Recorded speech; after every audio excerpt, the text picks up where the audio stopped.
it's just very interesting because, it's one thing to talk about things. I've never had a backup plan in my life. My father hated me being in music, and I knew I was going to be a professional guitar player when I started playing at 10 years old. I've just never had a backup plan. And my dad used to say something, and I never talked about it, but he used to always tell me I never had confidence in myself. And so when I was younger, I was used to think, well, maybe I don't. And then I said, screw this, I do. And so it actually made me be cocky. There was a time in high school. See, I've never been afraid of change. I've never been afraid of going out and doing something. And I've always lived my life the way I want to live it. And I found that a lot of people don't. It's like, and I'm going to just say this right now, if I died tomorrow, as much as I travel, which is over 250 days a year, I was there for my nephew's 8th grade graduation. I'm going to be there for my family reunion. I was there when my father passed away. I don't make any excuses. I make time for my family, and I make time for my job. And I surround myself with the absolute best people I can. And I found just because someone you don't get along with, that doesn't mean they're not a good person. They're just not a good person for me. And so, but what I've learned in life is something, even on guitar. You can do whatever you want. I wrote that song called No Boundaries. I am a better guitarist today than I was 10 years ago. I'm just as fast. I have no aches and pains. I've never been injured, and I'm not young anymore. But I take care of myself. I'm not a druggie. People think, when they hear me talk fast, oh, well, what drug is he on? You want to know the drug that I'm on? I love what I do. Okay, and how many people in the last 2 weeks get to go to St. Petersburg, Russia, play concerts and sightsee, then crisscross back to the United States, say hello to their 83-year-old mother, then fly back out to Milan, Italy to do a show at a 500-year-old church, then fly back, then fly to LA, and I'm here today. I mean, that's living the life. And then what I'm going to do in a couple days from now, we're going to film a new instructional program with Metal Method. Then I go to Vegas, then I play shows in my hometown, then I fly to China. And it's not because I'm cool. I love what I do, and I take the time to do it as good as I can. Now, why am I saying this? I'm going to segue into this next song. I met a guitar player back in the day named Dimebag, and I found out that Dimebag actually studied my instructional videos.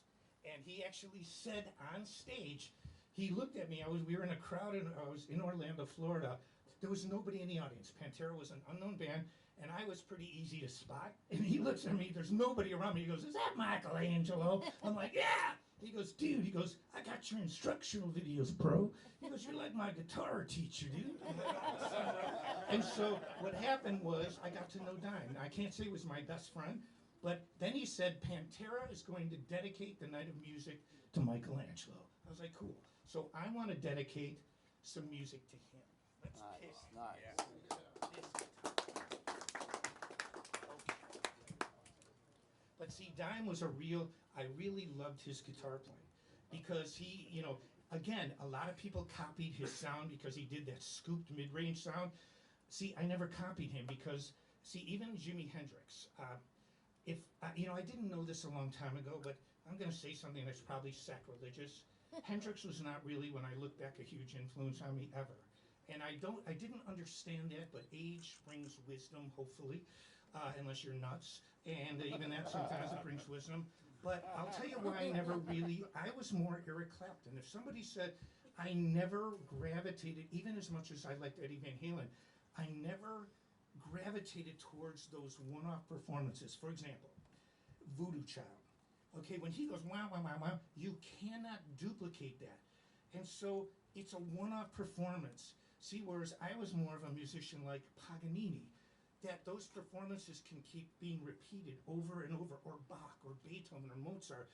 And I realized that Hendrix was the way he played, even when I was a little kid, I used to like it, but I'm like, I could never play like this, and I don't want to play like this. And it wasn't that he wasn't amazing. It was that I understood back then it was a performance. It wasn't, you cannot write out Voodoo Child. You cannot write a lot of what Hendrix did and recreate it. It's impossible to write in music, but Eric Clapton I could. Like Layla, I can write out. Crossroads from Eric Clapton, I can write out. Sunshine of Your Love. I can write this music out, say what pickup to use, and people can recreate it. And I thought that's more in thinking with my brain of looking at music from the past. See, even Jimmy Page, with stakes and all, I can recreate a lot of what he does. The same thing with Van Halen. Like some of his squeals and stuff, he was not quite as extreme as Hendrix, but it was very difficult to duplicate that. Now, where it came to Dime, Dime was wild as hell, but you could duplicate what he did. You can mimic that. You could write it out. So it was more in line with my thinking. That's the world according to Mikey. So anyway, no more talk. Here is my tribute to him.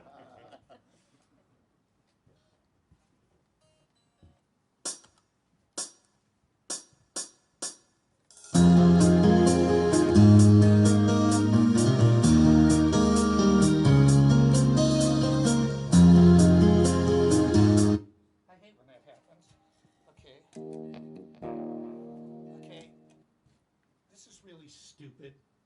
These are EMG active pickups. The battery's dead. Okay?